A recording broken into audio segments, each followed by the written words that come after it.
श्रीरामपुरात नशेचं injection बाळगणारी तरुणी पोलिसांनी ताब्यात घेतली आहे। श्रीरामपूर शहर पोलिसांनी शनिवारी दुपारी नॉर्दर्न ब्रांच परिसरात आरोग्यास हानिकारक असलेल्या नशेच्या औषधांची चढ्या भावानं अवैध विक्री करणाऱ्या एका तरुणीला ताब्यात घेतलं असून तिच्याकडून 16,740 रुपयांच्या मेफेटर्मिन इंजेक्शनच्या 50 बाटल्या हस्तगत केल्या आहेत। या प्रकरणी सदर तरुणीसह तिच्या मित्रावर पोलिसांमध्ये गुन्हा दाखल करण्यात आला आहे। शनिवारी दुपारी पोलीस निरीक्षक नितीन देशमुख यांना नॉर्दर्न ब्रांच येथे लाल टी शर्ट आणि पिवळा स्कार्फ घातलेली एक तरुणी निळ्या रंगाच्या ज्युपिटर स्कूटीवरून गुंगीकारक औषधांची विक्री करणार असल्याची माहिती मिळाली। त्यानुसार पोलीस उपनिरीक्षक दीपक मेढे यांच्या मार्गदर्शनाखाली पंचांच्या उपस्थितीमध्ये कारवाईचे नियोजन करण्यात आलं।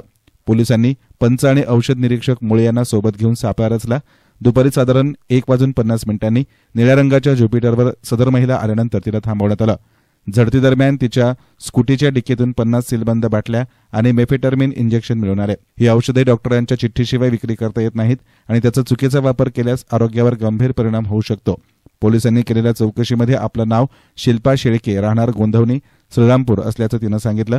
तसेच तिच्याकडे कोणताही औषध विक्री परवाना नसल्याचंही निदर्शनास आलं। तसेच ती औषधे परवानगीशिवाय ऑनलाईन खरेदी करून विनाबिलानं बाजारभावापेक्षा दुप्पट दराने विक्री करत असल्याचंही निष्पन्न झालं। एका बाटलीची किंमत 334 रुपये असताना ती 700 रुपयांना विकली जात असल्याची ही माहिती सदर तरुणीनं दिली आहे। तसेच ही औषधं ती मित्र गणेश मुंडे राहणार स्वप्ननगरी गोंधवणी याच्या मदतीनं स्थानिक जिममध्ये व्यायाम करणाऱ्या तरुणांना आणि इतर ग्राहकांना विकत असल्याचंही स्पष्ट झालंय। मेफेटर्मिन या इंजेक्शनचा वैद्यकीय उपयोग हा रक्तदाब कमी झाल्यास केला जातो, मात्र या औषधांचा गैरवापर शरीराची क्षमता वाढवण्यासाठी केला जात असल्याचं स्पष्ट झालंय। औषध निरीक्षक मुळे यांनी दिलेल्या माहितीनुसार या इंजेक्शनचा चुकीचा वापर केल्यास झोप येणे तसेच गंभीर दुष्परिणाम होऊ शकतात। यामुळे ग्राहकांच्या आरोग्याला आणि जीवितास गंभीर धोका निर्माण होऊ शकतो। यस्तान मीडियासाठी प्रतिनिधी युनुस इनामदार, श्रीरामपूर।